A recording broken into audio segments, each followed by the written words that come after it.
गया कि नौकरी के पीछे सभी लोग भाग रहे हैं, तो नौकरी बहुत प्यारी होगी, बहुत सुंदर होगी। तो इसी पर पूरी बात चली है कि इसको कितने आसानी से हम लोग पा सकते हैं।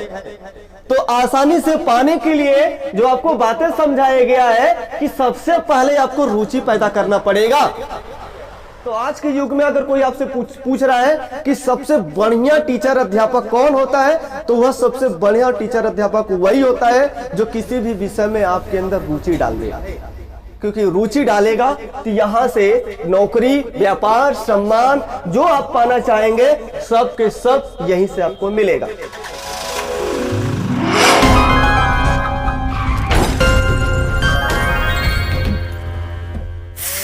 आज का जो टॉपिक है वो डिस्कशन का है। किस चीज का है वह? तो पहला डिस्कशन में सवाल ये बन रहा है कि किसी भी विषय में रुचि कैसे लाएं, किसी भी विषय में रुचि कैसे लाएं कि हमारा पढ़ने का मन नहीं करता है, हमारा कुछ भी जैसे गणित में रुचि नहीं आता है, विज्ञान में रुचि नहीं आता है, केमिस्ट्री में रुचि नहीं आता है, ज्योग्राफी में रुचि नहीं आता है, हिस्ट्री में रुचि नहीं आता है, आर्ट में रुचि नहीं आता है, अंग्रेजी में रुचि नहीं आता है, हिंदी में रुचि नहीं आता है। ऐसे तमाम प्रकार के जो विषय है आपके लिए उसमें रुचि नहीं जग पाता है, और रुचि नहीं जगेगा तो आप पढ़ भी नहीं पाओगे। बहुत ज्यादा किसी कोचिंग या संस्थान से पढ़े हैं और जाकर घर पे कहोगे कि पढ़ ले 4 घंटा, 3 घंटा, 2 घंटा, तो नहीं, आधे घंटे पढ़ा, मन नहीं लगा, दोस्त का फोन आया, धीरे से बंद किया किताब को, धीरे से चल दिया घूमने। तो ये आदत आप लोगों का बना हुआ है। तो किसी भी विषय में रुचि क्यों लाए, क्या कारण है और कैसे लाएंगे रुचि? रुचि जो यह शब्द है, ये रुचि हम लोग जो ला रहे हैं किसी भी विषय में, ये रुचि लाने का कारण क्या है? पूरा का पूरा जो कारण है आप कह सकते हैं कि जो जितने भी इंसान मानव जितने भी पढ़ाई लोग कर रहे हैं, जितने भी युवा पीढ़ी लोग पढ़ाई कर रहे हैं, सब का सब एक ही कारण है कि सर जितने भी लोग होते हैं सब इसके पीछे भागते हैं, सब के सब इसी के पीछे भागते हैं, इसके पीछे। ये है क्या भाई साहब? इसी के पीछे सभी लोग भाग रहे हैं, चाहे वो छोटा हो, चाहे वो बड़ा हो, चाहे जैसा भी होगा, सब इसी पीछे ही भाग रहे हैं। इसके पीछे क्यों भाग रहे हैं भाई, क्या कारण है? अभी आप पढ़ाई कर रहे हैं तो आपके मन में एक लालसा होगा, या जितने भी लोग पढ़ाई कर रहे हैं तो उनके मन में एक ही लालसा होगा कि भैया हम भी नौकरी बहुत जल्दी से पा जाएं। अच्छा, ये बहुत सुंदर होगी तब तो भाई साहब, बहुत ही प्यारी होगी, क्योंकि अगर ये नौकरी सभी लोग पाना चाहते हैं, सभी लोग इसके पीछे भाग रहे हैं, तब तो ये बहुत सुंदर होगी। ना सुंदर लड़का होता है, ना सुंदर लड़की होती है, ना सुंदर लड़का होता है, ना सुंदर लड़की होती है, सुंदर तो होता है, सुंदर तो होता है नौकरी। अगर ये लड़का और लड़की सुंदर होती है तो ये सुंदरता केवल और केवल 10 से 30 साल तक रहेगी, और ये नौकरी जीवन काल के लिए सुंदरता बनी रहेगी आपकी।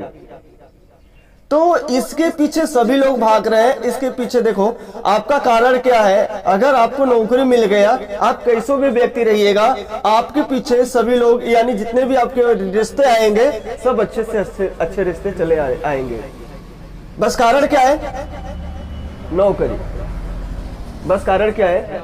इसकी जो 3 धाम की यात्रा करते हो कहां से शुभारंभ होती है, क्या कारण हो सकती है, इसमें नौकरी पाने के लिए कहां से स्टेपों से में गुजरना पड़ता है। तो शुरुआत में सबसे पहला जो स्टेप आता है कि अगर ये बहुत सुंदर होगी तो गुजरना पड़ेगा आपको। सबसे पहला जो पॉइंट होता है वह होता है कोचिंग, वो होता है सबसे पहला पॉइंट है कि जो ये नौकरी पाया जाता है, जो शुभारंभ होती है, 3 धामों से हमें होकर गुजरना पड़ता है। कोई भी युवा पीढ़ी होगा, हर युवा पीढ़ी रातों को जाग रहा है, दिनों को जाग रहा है, इधर से उधर जाग रहा है, अपनी संपत्ति को लगा दे रहा है, कैसे अपना खेत बेच रहा है, लेकिन भाग किसके पीछे रहा है? नौकरी के पीछे ही भाग रहा है।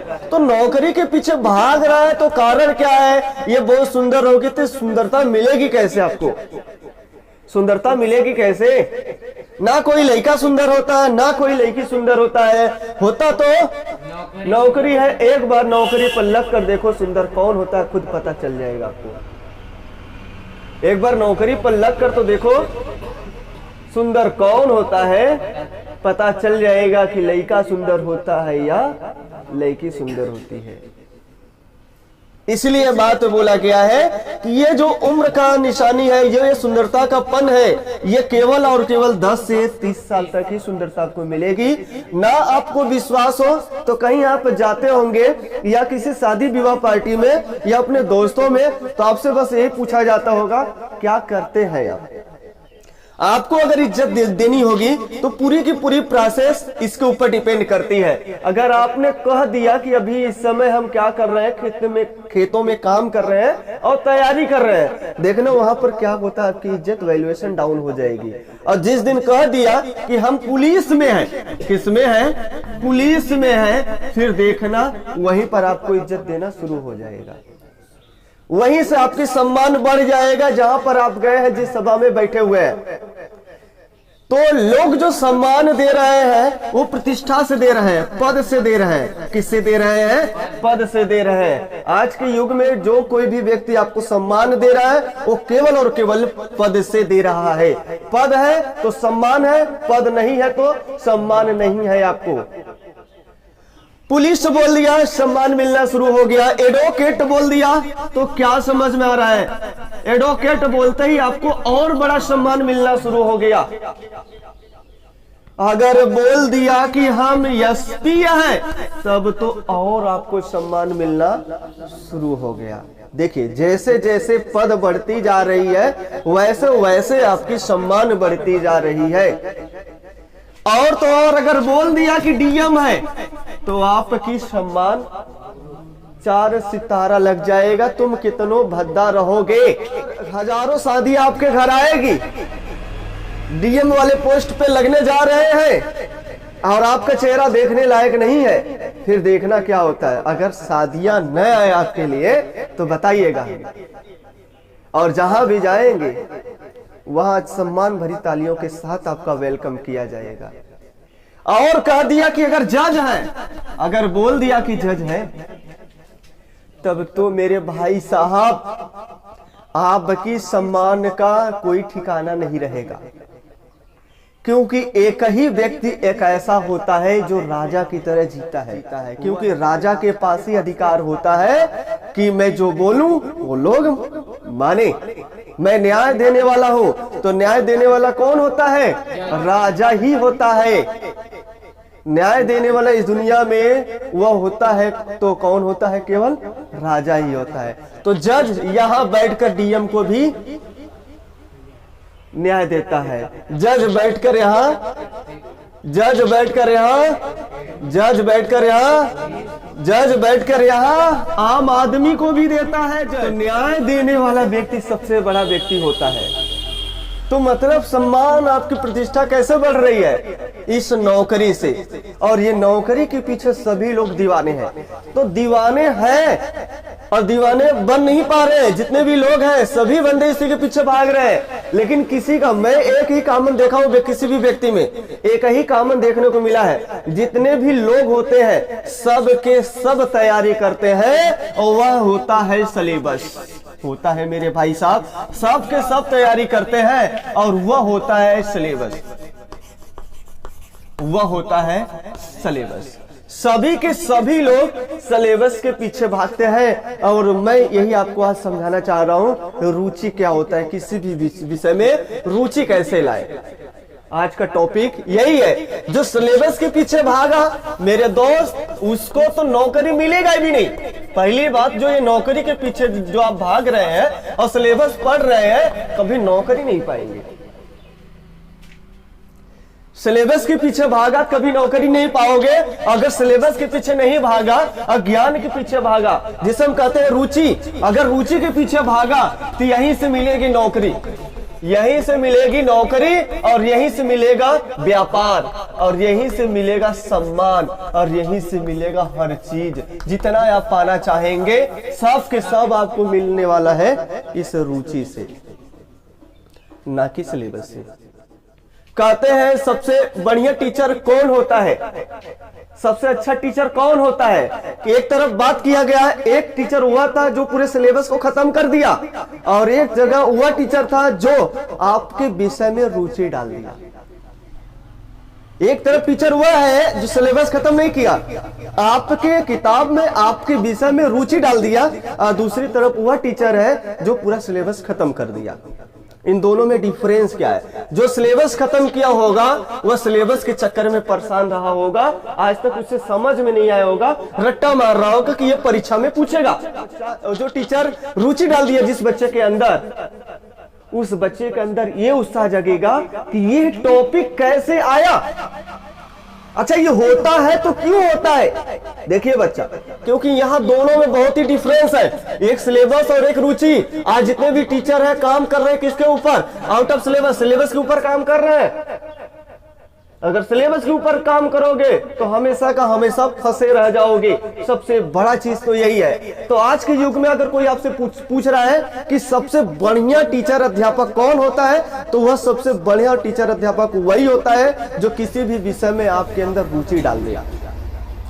रुचि डाल दे वही सबसे बढ़िया अध्यापक होता है, क्योंकि रुचि डालेगा तो यहां से नौकरी, व्यापार, सम्मान जो आप पाना चाहेंगे सब के सब यहीं से आपको मिलेगा। रुचि लाएंगे अपने अंदर कैसे? इसका क्या प्रक्रिया हो सकता है? जितने भी लड़का है सब सिलेबस के पीछे भाग रहे हैं, तो सर रुचि का क्या तरीका हो सकता है? तो रुचि लाने के लिए सबसे पहले हम लोग बात करते हैं यहाँ कोचिंग में कि हमें 3 धामों से गुजरना पड़ता है। इस नौकरी को पाने के लिए हमें 3 धामों से गुजरना पड़ता है। पहला है कोचिंग, और दूसरा उसके बाद आता है नोट्स, दूसरा आता है अपने पास नोट्स, और तीसरा अपने पास निकल कर आएगा मेरे दोस्त, वह होगा गाइड। इन 3 धामों से गुजरना पड़ेगा। इसके बाद आता है मेरे दोस्त नौकरी, इसके बाद नौकरी। जो रुचि जगती है यहीं से जगती है। इसीलिए पहले बोला कि हम लोग बातें जो करेंगे यहां से करेंगे। रुचि जो लाना है वो आपको कोचिंग के माध्यम से ही लाना है, कोचिंग के सहारे ही लाना है, कोचिंग के बुते ही लाना है, क्योंकि यही एक माध्यम है जो आपके अंदर रुचि डाल सकती है। अगर यहाँ का जो टीचर मिल गया, अगर सिलेबस के ऊपर बात करना शुरू कर दिया तो रुचि नहीं आएगा। आप 10 साल, 15 साल, 20 साल तक तैयारी करते रह जाओगे और आपका एग्जाम नहीं निकलेगा। क्योंकि चेक कर लीजिए, हमारे इस देश में या हम लोगों को देश में ये चीज हो रही है कि अगर 5000 सीट पर वैकेंसी निकल रही है, 5000 सीट पर वैकेंसी निकल रही है, तो क्या होता है कि देखिए इस पर कम से कम 20 लाख से 25 लाख लोग फार्म भरना शुरू कर देते हैं। इस पे 25 लाख से कम लोग फार्म भरना शुरू कर देते हैं। क्या आप लोग देखें, कोई भी वैकेंसी निकलती है और हर रहेगा 1000 सीट, देखिए कितने लाखों में जाते हैं लोग। तो एग्जाम किस लिए हो रही है? एग्जाम किस लिए हो रही है भाई? पास होने के लिए, फेल करने के लिए? सर पास करने के लिए नहीं, फेल करने के लिए एग्जाम लिया जाता है। एग्जाम जो लिया जाता है वो हमेशा और हमेशा फेल करने के लिए लिया जाता है। इसमें से जो सिलेक्शन लेना है, कितने बच्चों का लेना है? 5000 बच्चों का बस। अब इसमें से तो सभी बच्चे सेलेक्ट नहीं हो पाएंगे। जो 2 घंटा, 3 घंटा, 4 घंटा पढ़ता होगा तो उसका सिलेक्शन तो नहीं हो पाएगा। आपके जैसे तमाम व्यक्ति पढ़ रहे हैं 2 घंटा, 4 घंटा, 3 घंटा, यहाँ की 12-12 घंटा तक पढ़ने वाले हैं। तो सबसे बड़ी समस्या आपके लिए यहां बन जाती है कि हम इस वाले कैटेगरी में कैसे शामिल हो?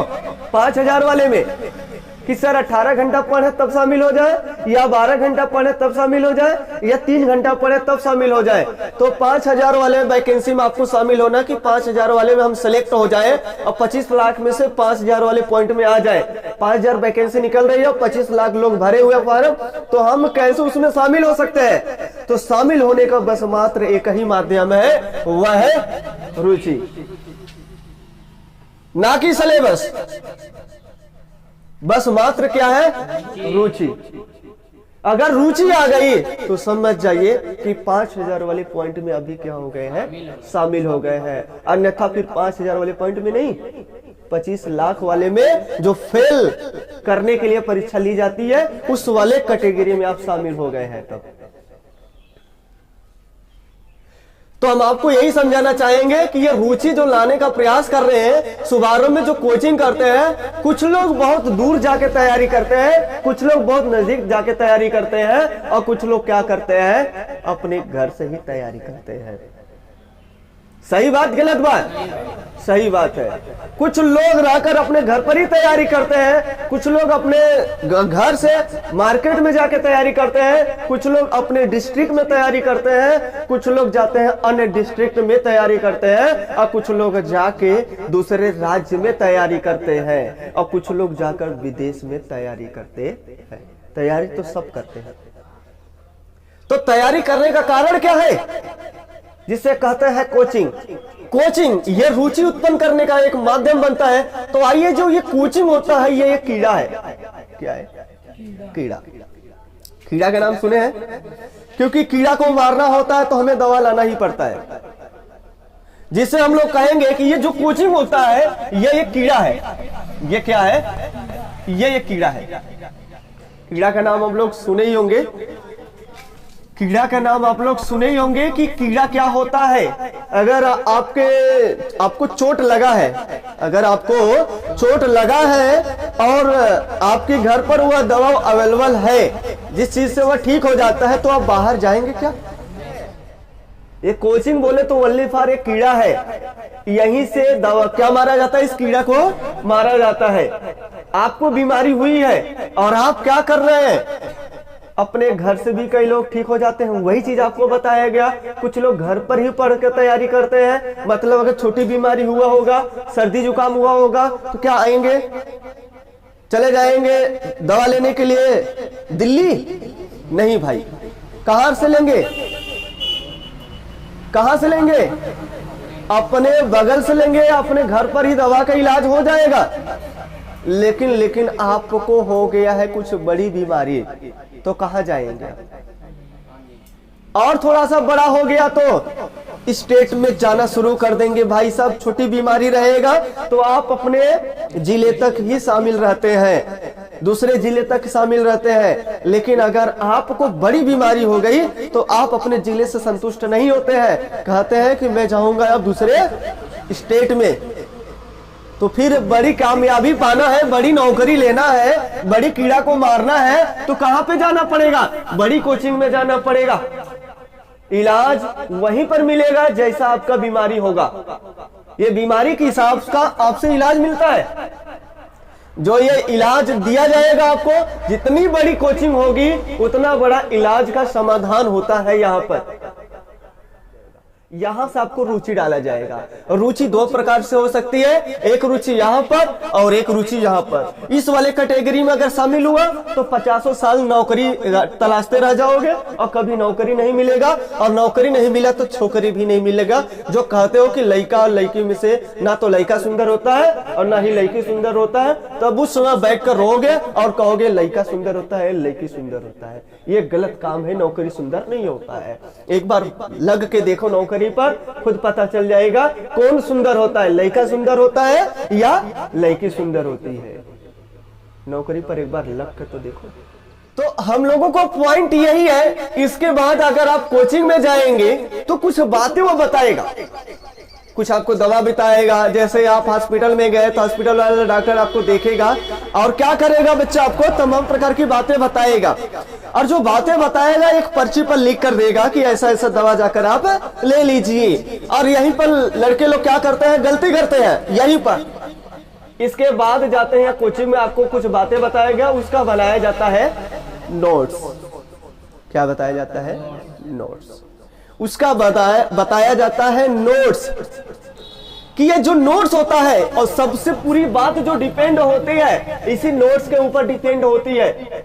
जो रुचि आती है, जो पूरी बात आती है, जो जितने भी फंक्शन बनते हैं, ये कोचिंग से बना नोट्स, नोट से बना गाइड, गाइड से बना नौकरी। नौकरी पाना है तो एक माध्यम बहुत ही आसान है कि सबसे बढ़िया कोचिंग में ज्वाइन कर लो। और ये कोचिंग में क्या होनी चाहिए, रुचि होनी चाहिए। यहाँ पर जो पढ़ाने वाला टीचर हो वो केवल और केवल क्या उत्पन्न कर सके, रुचि उत्पन्न कर सके। तो नोट्स जो बनाएंगे वो किस प्रकार से बनाएंगे, जिसको नोट्स बनाने आ गया उसको रुचि आ गया। जिसको नोट्स बनाने आ गया समझो कि नौकरी पा गया। नोट्स बनाने नहीं आता है। कभी एक मैं बात बताना चाहूंगा आपको कि जितने भी लोग आईएएस बने हैं तो किसी से पूछिएगा, जब उनका इंक्वायरी किया जाता है, इंटरव्यू लिया जाता है, कोई राय लेने जाता है तो पूछा जाता है कि आप कितने घंटे पढ़ते थे, तो कोई बताया कि हम 3 घंटे पढ़कर आईएएस बने हैं, तो कोई कह रहा है कि हम 5 ही घंटे बस पढ़कर आईएएस बने हैं, कोई कहेगा कि हम 8 घंटे पढ़कर ही क्या बने हैं, तो कोई बोलेगा कि हम 17 घंटे पढ़कर आईएएस बने हैं। इसमें कोई सच नहीं बोलता है, इसमें कोई सच नहीं बोलता है। जो सच बोलेगा असलियत में ना, उसके पीछे रहस्य छिपा रहेगा।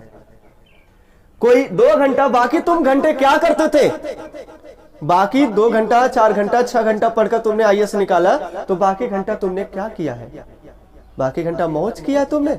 नहीं, ये गलत बात। उसे हकीकत बताओ भाई, तुम इतना कम करके टाइम मत बताओ, ऐसे नहीं हो सकता है, ये गलत बात है। 4 घंटे 6 घंटे 8 घंटे से आईएएस नहीं निकलने वाला है, ये गलत बात है।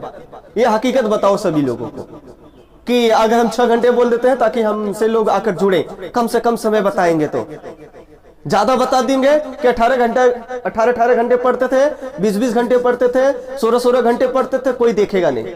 अरे इतना कौन पढ़ेगा, बहुत रियाज है। किसी चीज को अगर मेहनत लग रहा है उसको कम समय में बताओ, लोग उसकी ओर अट्रैक्ट होते हैं। अगर आपको देर हो रहा है, कोई पूछेगा कितने समय में आ रहे हो, अगर 50 मिनट लग रहा है, अगर बोलेंगे 50 मिनट में आ रहे हैं, तो कहेगा अरे इतना समय। अगर वही बोल दीजिए 20 मिनट में आ रहा है, बस इंतजार करो, रुका रहेगा, सब्र करेगा। और बोल दिया 1 घंटा ना, उसे सब्र बर्दाश्त है, फिर दोबारा फोन करेगा 20 मिनट के बाद, बोलना बस मात्र 10 मिनट के अंदर पहुंचने वाले हैं। 10 मिनट से यानी कि हर कि जितना समय लिया है उससे 5 मिनट के बाद ही अगला आदमी फोन करता है, जितना समय आपने बोला है। फिर जैसे बस पहुंचने वाले हैं, क्या होता है, सब्र का इंतजार कर लेता है मेरे भाई। नहीं डायरेक्ट बोल दिया जाए कि इतना समय लगेगा, 1 घंटा इंतजार करो, आ रहे हैं, नहीं इंतजार कर सकता है, थक जाएगा, बेचैनी बढ़ जाएगी। इंतजार करवाना है तो बस छोटे छोटे खंडों में बांटना सीखो किसी से। छोटे छोटे खंडों में अगर बांट दिया, समझो को वह इंतजार करना, आपने इंतजार करवाना सिखा दिया किसी भी व्यक्ति को। ये नोट्स बनाना है तो आपके भी छोटे छोटे पॉइंट होने चाहिए, किस प्रकार से नोट्स बनाएंगे, यहीं पर पूरी बात अब रुकी हुई है, रुचि पर। जो हमारी नोट्स होगी वो सबसे ज्यादा इंपॉर्टेंट यही होगी। और इसमें जो लोग बताते हैं कि हम 8 घंटे या 6 घंटे पढ़कर आईएएस बने हैं, अगर वो 16 घंटा बता देगा, क्या उतना घंटा पढ़ेंगे? नहीं। शुरुआत में रुचि जगाने के लिए, इंटरेस्ट जगाने के लिए, उसमें वो आ सके, उस कड़ी में शामिल हो सके, तो बताया जाता है कि भैया तुम चले आओ इस वाले कैटेगरी में। 6 से 8 घंटा, 4 घंटा कोई बोलता है, कितने घंटे? 4 घंटे बोलता है, कोई बोलता है 6 घंटे। अब ये नोट्स बनाने का सबसे बढ़िया फायदा और बढ़िया तरीका क्या हो सकता है? क्योंकि आपका बिहेवियर, आपका कैरेक्टर, आपका लुकिंग, आपका सब कुछ जो भी डिपेंड करता है वो डिपेंड करेगा नोट्स पर। कहते हैं खुद का तलवार होता है तो लड़ाई करने में भी विश्वास होता है। अगर खुद का तलवार नहीं है तो लड़ाई करने में खुद पर विश्वास नहीं होता है। पता न लड़ाई किया टूट न जाए तलवार। अपना गाड़ी रहता है तो विश्वास रहता है कि गाड़ी मेरी नहीं बिगड़ेगी, मुझे कैसे चलाना है। दूसरे का गाड़ी लिया, कब जवाब दे देगा साला, हमेशा चिंता बना रहता है। कब धोखा दे दे कोई गारंटी नहीं है।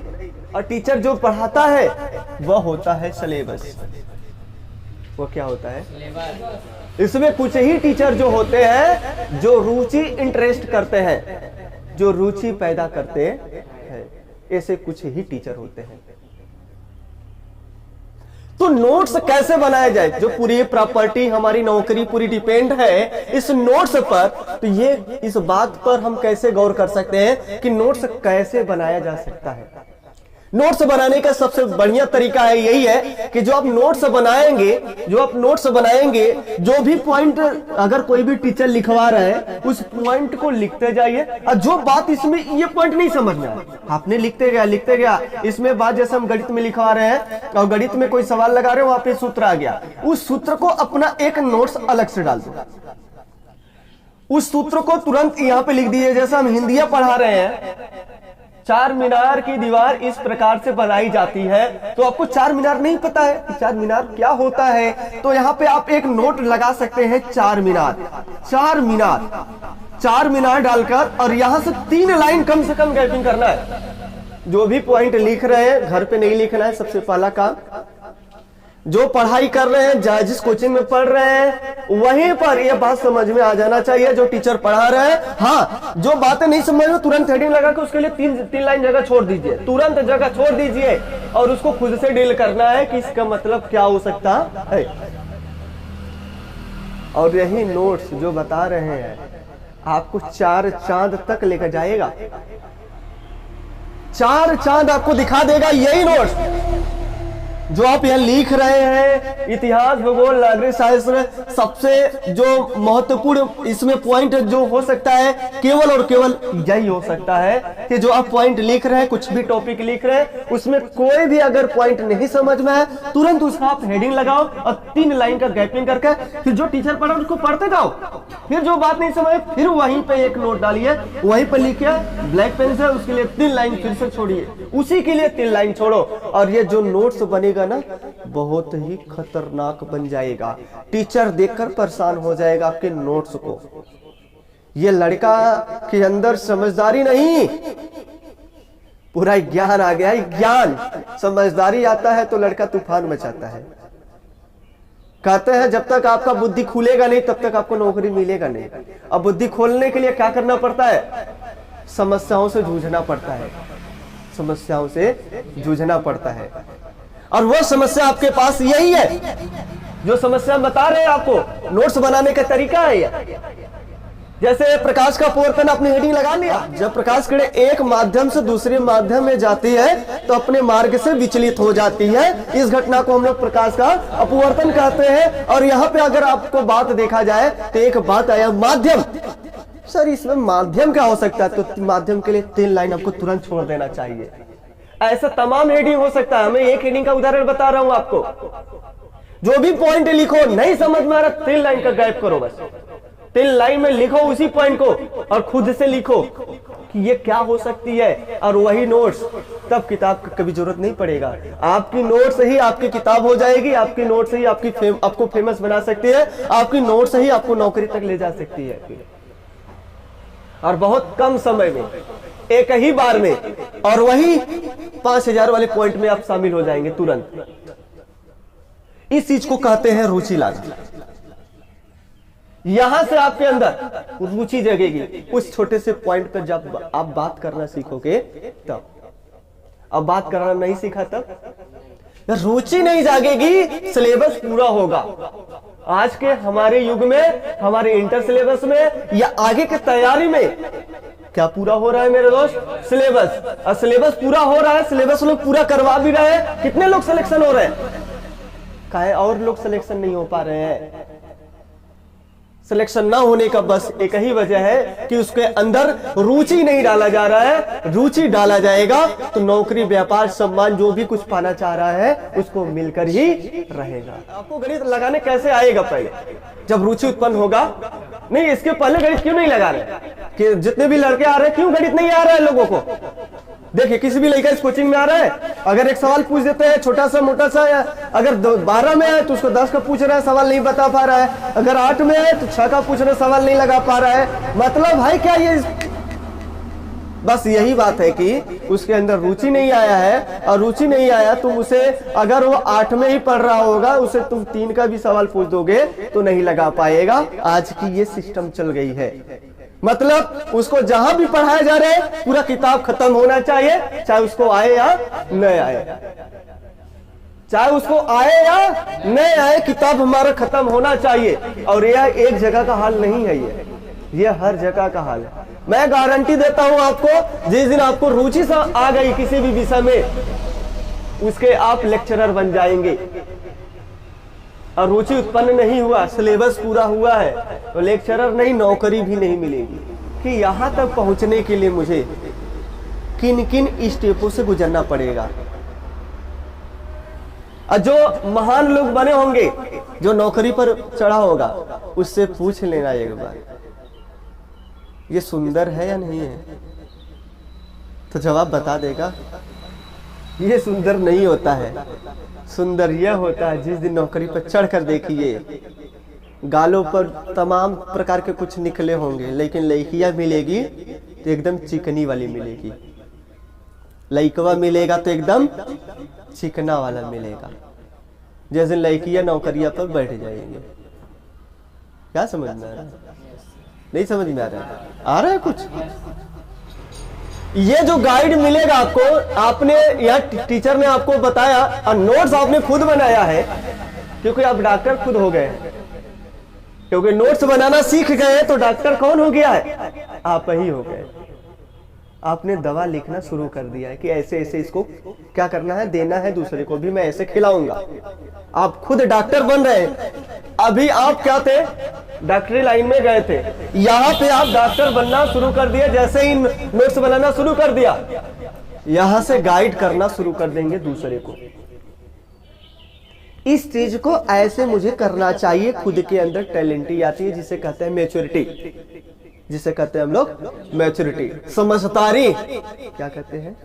समझदारी। और यहां से आपको पक्का का पक्का, जिसे हम लोग 100% कहेंगे कि यहां से आपको मैच्योरिटी मिल जाती है, 100% आपको समझदारी मिल जाती है। और 100% समझदारी मिल गई गाइड में, तुरंत आपको नौकरी से कोई रोक नहीं सकता है। नौकरी पक्का है, गारंटी इसका मैं लेता हूं। उसके बाद अगर नोट्स बनाया तो गाइड होगा। आप डॉक्टर ने पर्ची लिखकर दे दिया कि जाओ दवा लेकर आओ, ये दवा लेकर आया, क्या दवा खा लेंगे आप उसे? नहीं, दवा वैसे नहीं खा पाएंगे। डॉक्टर बताएगा ये 2 टाइम सुबह शाम लेना है। डॉक्टर बोलेगा आपको कि ये दवा सुबह शाम लेना है, ये खाली पेट सुबह में लेना है, ये रात में सोते वक्त लेना, 8 बजे लेना है, ये रात में खाना है, ये सुबह शाम दोपहर तीनों टाइम लेना है। गाइड करेगा आपको। नहीं समझ? बस आपको केवल और केवल किसी भी विषय में, जैसे अगर हम बात करें कि अगर हम गणित में इंटरेस्ट जगा नहीं पाए, रुचि जगा नहीं पाए, सिलेबस पूरा कर दिया, क्या वह एग्जाम में कितना % आ सकता है? कितना % आ सकता है? सिलेबस पूरा हो गया। क्या हो रहा है हमारे इस पीढ़ी में? सिलेबस पूरा हो रहा है। कितने बच्चों को गणित समझ में आ रहा है? बहुत कम लोगों को। क्विज नहीं बना पाते हैं, सवाल नहीं बना पाते हैं। सवाल बना पाते हैं? सवाल लगाना जान रहे हैं, लेकिन सवाल चेंज करके पूछ दिया जाए या सवाल बनाया जाए, ये सवाल मुझे बना के दिखाओ, सवाल कैसे बनाया जाता है, सवाल बनाने नहीं आ रहे। तो कारण क्या है? बस पूरा का पूरा कारण, अर्थात मैं आपको गणित में रुचि नहीं लगा पाया, रुचि नहीं जगा पाया, तो क्या इंजीनियर बन पाओगे? नहीं, इंजीनियर नहीं बन पाओगे। जब गणित आपको आता ही नहीं है, गणित में रुचि है या नहीं है, क्या समझ में आया? जियोग्राफी में आपकी रुचि नहीं है, IAS बन पाएंगे? नहीं बन पाएंगे। क्यों नहीं बन पाएंगे? हाँ, उसमें रुचि नहीं है। मतलब आप क्या कर रहे हैं? बस तैयारी कर रहे हैं, याद कर रहे हैं, याद कर रहे हैं। कितना याद किया जाएगा भाई? किसी चीज को कितना याद किया जा सकता है, ये बताओ मुझे बस। किसी भी चीज को हम कितना याद कर सकते हैं? नहीं याद कर सकते हैं। ये आउट ऑफ सिलेबस हो जाएगा। हम किसी भी चीज को याद नहीं कर सकते हैं केवल और केवल रुचि उत्पन्न करके। और यह रुचि यहाँ पे बैठे बैठे दोबारा कहीं गाइड नहीं करना चाहिए, दोबारा कहीं नोट्स नहीं बनाना चाहिए। एक बार में जहां पढ़ रहे हो, हर बार यही आपको बोलते हैं, पढ़ाते वक्त भी समझाते हैं कि जहां बैठे हो, जिस कोचिंग में पढ़ रहे हो, वही आपका नोट्स होगा जो लिख रहे हो। दोबारा नोट्स नहीं बनना चाहिए। वहीं पर लिखो, जो टीचर पढ़ा रहा है वहीं पर जाग कर पढ़ो। जो टीचर लिखवा रहा है, जो पॉइंट नहीं समझ में आ रहा, खुद से वही हेडिंग लगा दो, बता रहे हो, वहीं पर लिखो, अलग नहीं लिखना। 3 लाइन गैपिंग करो, फिर देखना क्या कमाल हो जाता है। यह होता है नोट्स बनाने का तरीका। ये कोई जल्दी बताएगा नहीं आपको। यह होता है नोट्स बनाने का, सफल होने का मंत्र है। ये मंत्र है, जादुई मंत्र है। तो आज से आप लोग क्या करोगे, किसी भी विषय में रुचि लाओगे। बस केवल और केवल क्या लाओगे, रुचि लाओगे। रुचि उत्पन्न हो गया तो समझो, समझ में आया। आज हम लोगों का डिस्कशन क्लास था। डिस्कशन क्लास में आपको यह बताया गया कि नौकरी के पीछे सभी लोग भाग रहे हैं, तो नौकरी बहुत प्यारी होगी, बहुत सुंदर होगी। इसी पर पूरी बात चली है कि इसको कितने आसानी से हम लोग पा सकते हैं। तो आसानी से पाने के लिए जो आपको बातें समझाया गया है कि सबसे पहले आपको रुचि पैदा करना पड़ेगा। तो सबसे पहला काम है कि किसी भी विषय में रुचि उत्पन्न करना। रुचि कैसे उत्पन्न किया जाता है, आपको यहाँ पर ये बात समझाया गया है। तो आज पर इतने ही लगाम लगाते हैं, ठीक।